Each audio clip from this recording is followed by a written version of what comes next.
예수님 부활의 계절에 온갖 봄꽃들이 피어나고 있습니다. 이 부활과 꽃은 참 서로 잘 어울리는 개념 같은데요. 이 정호승 시인이 이 두 가지를 가지고 아름다운 시를 썼습니다. 이 부활의 새벽에 꽃이 핀다 라고 하는 제목의 시인데요. 여러분 한번 들어보시기 바랍니다. 꽃이 핀다. 새들이 찾아오지 않는 죽은 나무 가지 위에도, 길가에 버려진 도둑의 신발 한 짝 위에도, 너를 향해 나아가다가 결국 너의 이마를 쓰러뜨리고 먼지를 뒤집어 쓴 채 나뒹구는 돌멩이 위에도, 젊은 여자들이 가슴에 걸고 다니는 액세서리 십자가 위에도, 라면 박스와 신문지로 광 같은 집을 만들어 사이좋게 나란히 누워있는 노숙자들의 검은 지하도 벽 위에도, 신생아 중환자실 창가에 놓인 눈물 마른 화분 위에도, 힘없이 홀로 흔들거리는 독거노인의 지팡이 위에도, 막 하관을 끝내고 한 삽 흙을 뒤집어 쓴 관뚜껑 위에도, 사랑하면서도 결국 용서하지 못하는 내 가슴 위에도 이 부활의 새벽에 꽃이 핀다. 이 부활의 아침에 꽃이 웃는다. 참 의미 깊은 시가 아닐 수 없습니다. 간절히 바라기는 여러분의 모든 삶 속에도 부활의 주님으로 말미암아 아름다운 삶의 꽃들이 피어날 수 있기를 주님 이름으로 축원합니다. 예수님은 십자가에 달려 돌아가신 후에 3일 만에 부활하셨는데, 그런데 이 부활 사건을 묘사하는 오늘 본문의 이 성경 기사가 아주 특이한 점을 한 가지 갖고 있습니다. 예수님께서 십자가에 달려 돌아가시고 사흘째 되는 이런 새벽이었습니다. 모든 공동체는 뿔뿔이 다 흩어지고 단지 몇몇의 여인들만 남아서 예수님의 무덤을 보려고 찾아갔습니다. 그런데 바로 그때 큰 지진이 나고 갑자기 천사가 나타나서는 무덤 문을 막은 이 돌을 굴려내고 그 위에 앉았습니다. 이 광경을 보고 무덤을 지키던 군인들은 너무 무서워서 벌벌 떨면서 죽은 사람들처럼 되고 말았습니다. 바로 그 순간에 천사들은 입을 열어 여인들에게 이렇게 말해 주었습니다. 오늘 본문 5절과 6절 말씀 보시기 바랍니다. 천사가 여자들에게 말하여 이르되 너희는 무서워하지 말라. 십자가에 못 박히신 예수를 너희가 찾는 줄을 내가 아노라. 그가 여기 계시지 않고 그가 말씀하시던 대로 살아나셨느니라. 와서 그가 누우셨던 곳을 보라. 여러분, 이것을 가리켜서 우리가 부활고지라고 말합니다. 천사의 부활고지인데, 그런데 이 천사가 이 부활고지를 전하고 나서 그리고 나서 덧붙이는 말씀이 오늘 대단히 중요합니다. 7절 말씀을 보시기 바랍니다. 또 빨리 가서 그의 제자들에게 이르되 그가 죽은 자 가운데서 살아나셨고 너희보다 먼저 갈릴리로 가시나니 거기서 너희가 배우리라 하라. 보라, 내가 너희에게 일렀느니라 하거늘. 여러분, 이 말씀의 요지는 너희들은 제자들에게 빨리 달려가서 예수님께서 죽은 자 가운데서 살아나셨다고 그렇게 말하고, 그리고 그들에게 예수님께서 갈릴리에서 만나자고 하신다 이렇게 전하여라 하는 내용입니다. 그런데 이런 말씀이 이거 한 번뿐만이 아닙니다. 그 뒤에 이 이야기를 전해들은 여인들은 이걸 빨리 전해주기 위해서 한편 무서움으로 한편 기쁨으로 달려가고 있었습니다. 그런데 부활하신 예수님은 이번에는 직접 그 여인들에게 나타나셨습니다. 그리고는 갈릴리에서 만나자 하는 이 이야기를 다시 그들에게 직접 전해주셨습니다. 여러분 10절 말씀 보시기 바랍니다. 이에 예수께서 이르시되 무서워하지 말라. 가서 내 형제들에게 갈릴리로 가라 하라. 거기서 나를 보리라 하시니라. 여러분, 부활고지 가운데는 이렇게 갈릴리에서 만나자 하는 이야기가 두 번씩이나 있는 것을 보면 이것은 그냥 우연히 혹은 별 생각 없이 우리 주님께서 하신 말씀이 아니다 하는 것을 우리가 알 수 있는 것입니다. 그런데 이 말씀은 이렇게 부활고지에만 나타나는 말씀이 아니고 놀랍게도 우리 예수님께서 십자가를 지시기 전에도 이미 허락해 주신 말씀이 되겠습니다. 예수님께서는 십자가에 달려 돌아가시기 하루 전날 밤 목요일 날 밤에 최후의 만찬을 집례하시고 감람산으로 나아가는 길 가운데 이렇게 제자들에게 말씀하셨습니다. 마태복음 26장 31절 이하의 말씀에 그때 예수께서 제자들에게 이르시되 오늘 밤에 너희가 다 나를 버리리라 기록된 바 내가 목자를 치리니 양의 떼가 흩어지리라 하였느니라. 이 말씀 후에 32절 말씀 그러나 내가 살아난 후에 너희보다 먼저 갈릴리로 가리라. 여러분 여기서 주님께서 내가 먼저 갈릴리로 가겠다 하는 것은 내가 먼저 갈릴리로 가서 너희를 기다리고 있겠다. 네. 다시 말하면 우리 갈릴리에서 만나자 이런 이야기입니다. 여러분 이제 이 정도면 이것은 그냥 지나가는 말이 아닌 것을 우리가 알아차릴 수 있습니다. 천사들이 빈말을 전할 리도 없고 더더군다나 예수님께서 쓸데없는 말씀을 하실 리는 없는 것입니다. 그러니까 갈릴리에서 만나자 하는 이 말씀에는 분명히 예수님의 어떤 의도, 어떤 목적이 있다는 것을 우리가 알 수 있습니다. 그렇다면 여러분 갈릴리에서 만나자 이 이야기는 과연 무슨 뜻을 지니고 있는 말씀이겠습니까? 바로 이것을 살펴보는 것이 오늘 말씀의 핵심이 되겠는데 여러분 왜 예수님께서는 부활하신 다음에 제자들에게 갈릴리에서 만나자 이렇게 강조하며 말씀하셨을까요? 이걸 잘 이해하기 위해서 먼저 우리는 이 갈릴리가 어떤 곳인지 충분히 이해를 해야 합니다. 갈릴리는 호수를 포함해서 이스라엘의 북쪽 지역을 일컫는 말입니다. 그런데 이 땅은 고대로부터 아수르, 애굽, 바벨론, 바사, 마게도냐, 헬라, 로마 성경의 5대 제국이 여기 다 들어있죠? 네, 이런 나라들이 차례로 침공해서 이 지방을 지배했고 그야말로 전쟁과 수탈이 그칠 날이 없는 그런 땅이었습니다. 그래서 이 갈릴리는 이방인의 냄새가 가장 많이 나는 지역이 되었고 예루살렘과 대조해 볼 때는 변경지대, 다시 말하면 주변지대의 성격을 지닌 그런 땅이 되고 말았습니다. 여러분 이것을 한마디로 말하면 갈릴리는 소외와 아픔과 고통의 현장이었고 그래서 희망이 없는 절망의 땅이었다 하는 것을 우리에게 알려주는 것입니다. 그렇지만 이와 반면에 예루살렘은 전통에 아주 충실한 이스라엘의 유일한 중심지로 잘 존속을 해왔습니다. 아수르에게는 조공을 바치는 일로 인해서 독립을 보존했고 바벨론 포로 시대와 바사 시대에도 이 성전과 사제단을 중심으로 하는 반독립 국가로 잘 존속을 해왔습니다.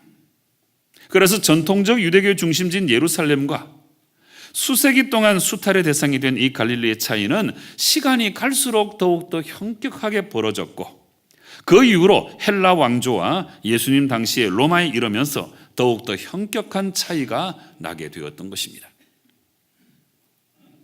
그래서 이렇게 예루살렘과 갈릴리를 대조해 보면 우리는 그 현격한 차이를 대번에 알 수 있는데 예루살렘은 전통에 충실한 이스라엘의 중심지였습니다.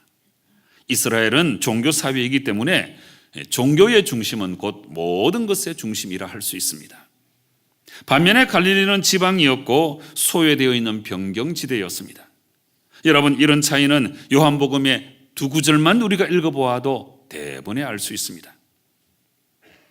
요한복음 1장에는 빌립이 나다나엘을 찾아가서 예수님을 소개하는 장면이 나오는데 빌립이 이런 말을 전합니다. 모세가 율법에 기록하였고 여러 선지자가 기록한 그 일을 우리가 만났으니 요셉의 아들 나사렛 예수니라.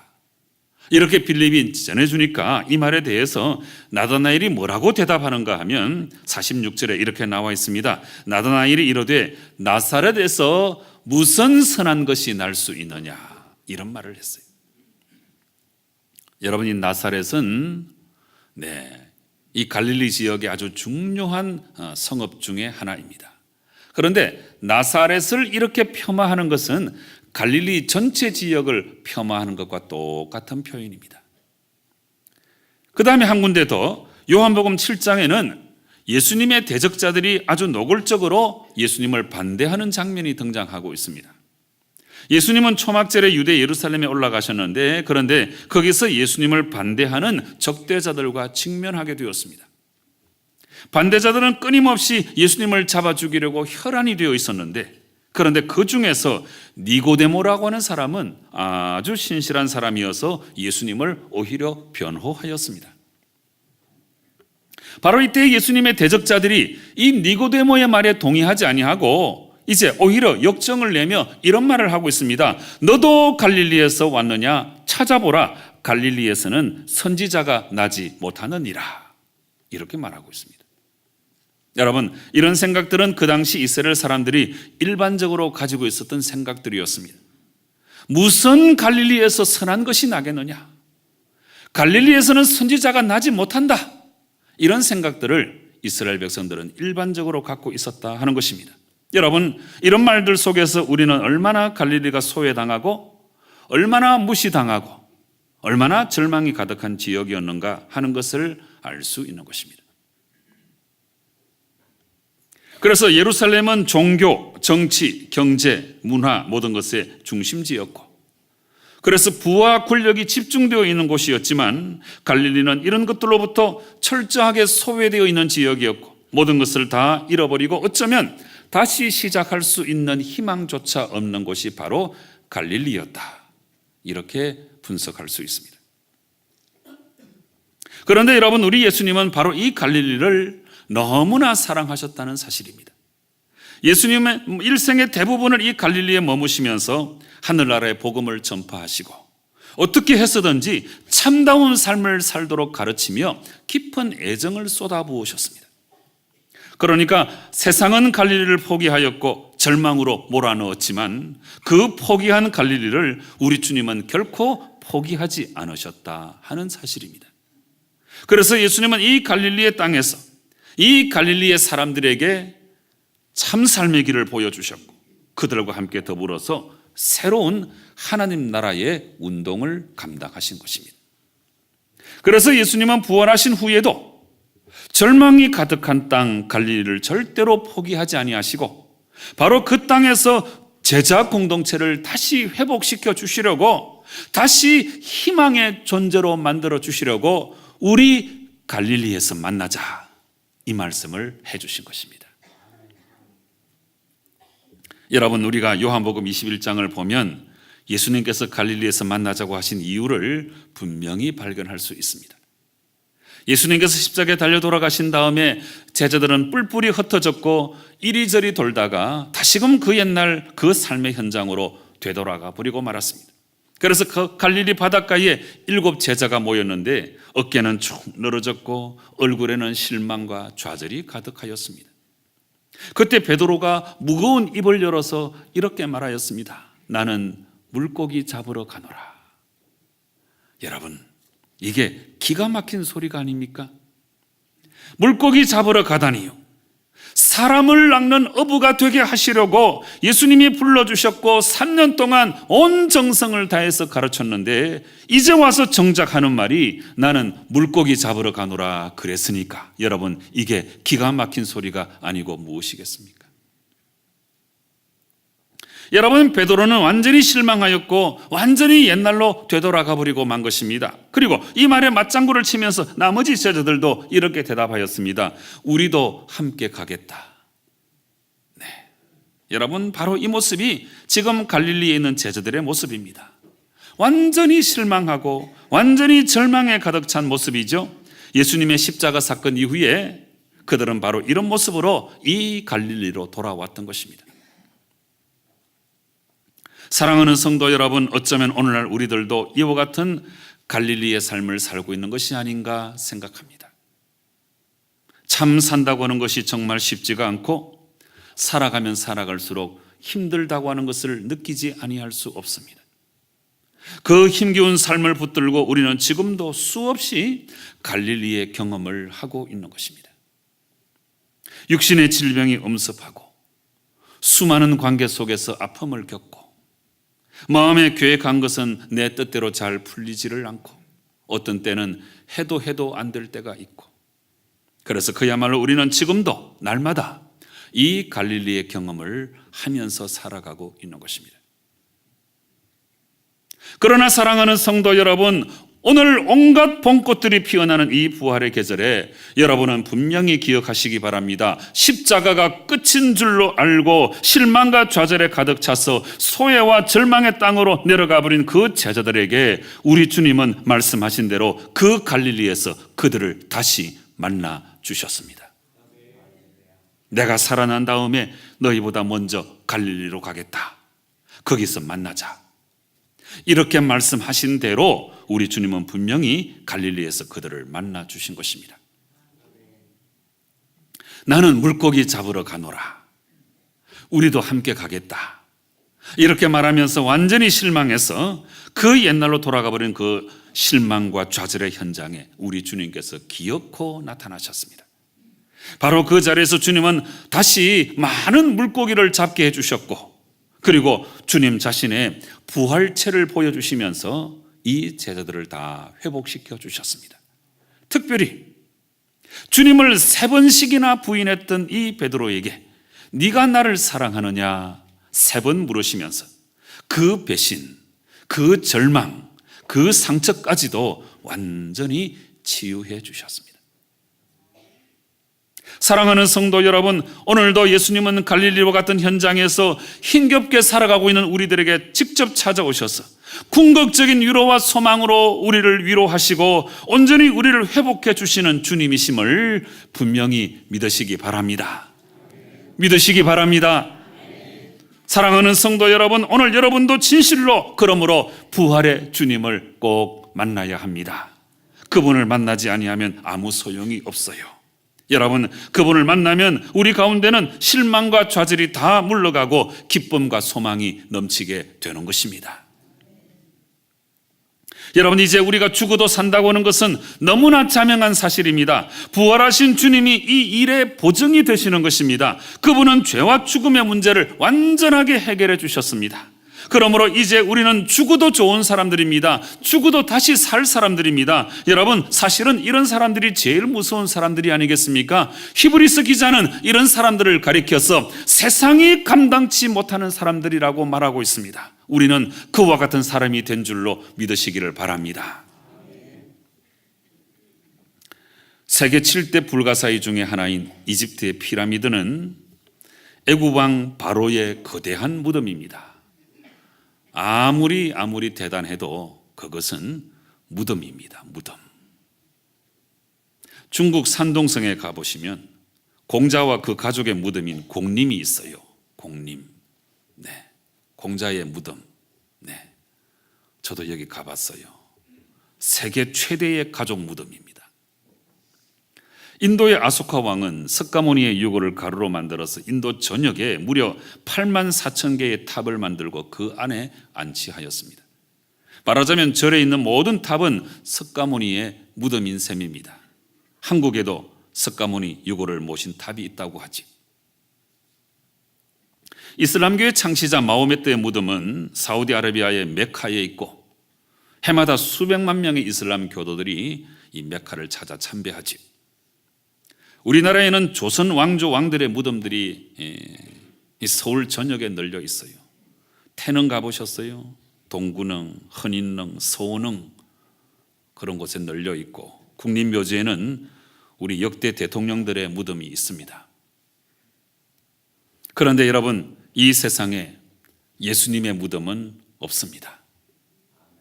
왜냐하면 우리 예수님은 무덤에서 나와 부활하셨기 때문입니다. 악한 자들이 예수님을 죽여서 무덤 속에 가두었지만 예수님은 살아나셔서 무덤에서부터 나와 버리셨어요. 그래서 기독교인들에게는 찾아가서 참배할 예수님의 무덤이 실상은 없는 거예요. 지금도 성지순례를 가면 예수님 누이셨던 그 무덤을 우리가 찾아가게 되는데 여러분, 그 무덤은 빈 무덤일 뿐입니다. 실상은 무덤이 아닌 거지.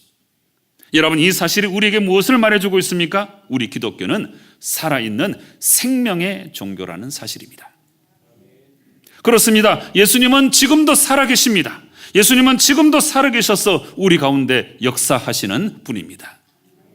그리고 예수님뿐만이 아닙니다. 죽음에서 부활하신 예수님을 믿고 따르는 모든 사람들에게 예수님께서는 똑같은 부활의 승리를 허락해 주시고 예수님과 똑같이 생명의 삶을 살아갈 수 있도록 놀라운 은총을 허락해 주셨습니다.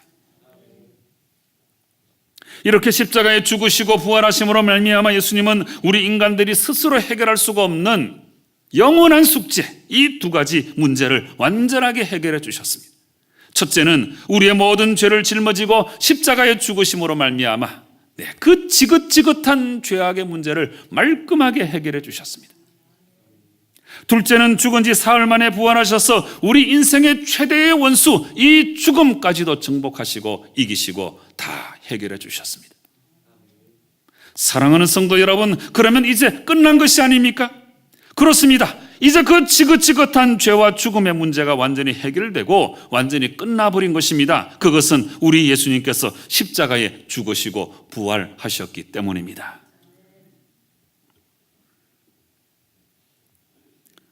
사랑하는 성도 여러분, 그러므로 우리 예수님의 부활은 최후의 승리입니다.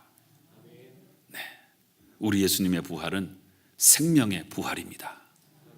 이제 우리는 영원히 살 사람이 된 줄로 믿으시기 바랍니다. 꽃을 팔아서 살아가는 할머니 한 분이 계셨습니다. 그분은 가난했고 복장은 흐름했고 그리고 얼굴에는 깊은 주름이 패여 있었습니다. 그렇지만 이분의 얼굴에는 항상 웃음꽃이 활짝 피어 있었고 그래서 사람들은 그분을 가리켜서 행복한 할머니 이렇게 불렀습니다. 어느 날 단골 손님 한 사람이 할머니에게 물었습니다. 할머니는 어떻게 이렇게 매일 행복한 얼굴로 웃으십니까? 이때 할머니가 이렇게 대답하였습니다. 이 나이까지 살아오면서 어찌 좋은 일만 있었겠습니까? 나도 인생의 공고를 많이 겪었습니다. 그렇지만 나는 고통을 당할 때마다 예수님을 생각합니다. 예수님은 금요일날 십자가에 못 박혀 돌아가셨지만 사흘 만에 부활하셨습니다. 그래서 저는 고난이 다가올 때마다 마음속으로 이렇게 다짐을 합니다. 사흘만 기다리자. 사흘만 기다리자. 그랬더니 그때부터 내 삶이 행복해졌습니다. 여러분, 이것이 바로 3일의 비밀입니다. 3일의 비밀. 그렇습니다. 3일만 기다리면 됩니다. 3일만 기다리면 우리 예수님 부활하시기 때문에 어떤 고통과 어떤 아픔과 어떤 절망 속에 놓여 있다고 할지라도 여러분들이 어떤 갈릴리에 놓여 있다고 할지라도 3일만 기다리면 부활의 주님께서 여러분의 갈릴리의 현장에서 여러분을 만나주시고 여러분을 회복시켜 주실 줄로 분명히 믿으시기 바랍니다. 여러분, 이것 한 가지를 우리가 꼭 기억하고 살아야 됩니다. 우리 예수님은 우리들에 대해서 한 번도 포기한 적이 없으시다는 사실입니다. 지금까지 예수님은 결코 우리를 포기하지 아니하시고 우리를 끝까지 믿어주고 기다려주셨습니다. 그러므로 예수님도 포기하지 않는데 우리가 우리 자신을 쉽게 포기해서는 안 되는 것입니다. 그래서 제가 여러분에게 자주 이런 말씀 드렸습니다. 포기는 배추 셀 때나 쓰는 말입니다. 네, 실패는 바느질 할 때나 쓰는 말입니다. 여러분의 인생에 이 두 가지 단어 제거해 버리세요. 그래서 아무리 힘들고 어려워도 책상 앞에 이렇게 쓰고 사시기 바랍니다. 좌절금지.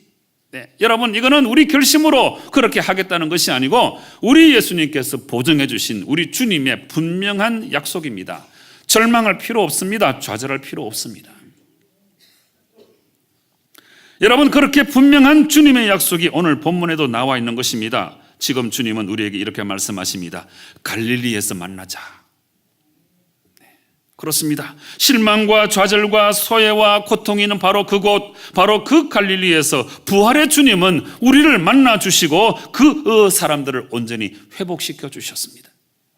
마찬가지로 오늘날 우리가 어떤 삶의 갈릴리에 놓여 있다고 할지라도 우리가 부활의 주님을 의지하기만 하면 부활의 주님은 우리를 만나 주시고 우리를 회복시켜 주시는 것입니다. 사랑하는 성도 여러분, 그러므로 이제 딱 두 가지만 기억하고 살면 됩니다. 한 가지는 십자가의 정신으로 살면 되고 한 가지는 부활의 정신으로 살면 됩니다. 십자가와 부활, 우리 기독교의 두 기둥입니다. 이거 꼭 붙들고 살아가시면 돼요. 여러분, 이제부터 십자가의 방법이 아니면 하지를 마세요. 십자가의 4대 정신, 제가 가만히 생각해 보니까 4가지. 섬김, 희생, 이타, 겸손입니다. 십자가 정신으로 살아가시기 바랍니다. 그리고 어떤 상황 속에 놓여도 어떤 갈릴리에 내가 있다고 할지라도 부활의 정신, 4대 정신을 꼭 기억하시면 좋겠어요. 용기, 희망, 구원, 영생입니다. 부활의 정신으로 살아가면 우리는 반드시 승리하게 될 것입니다.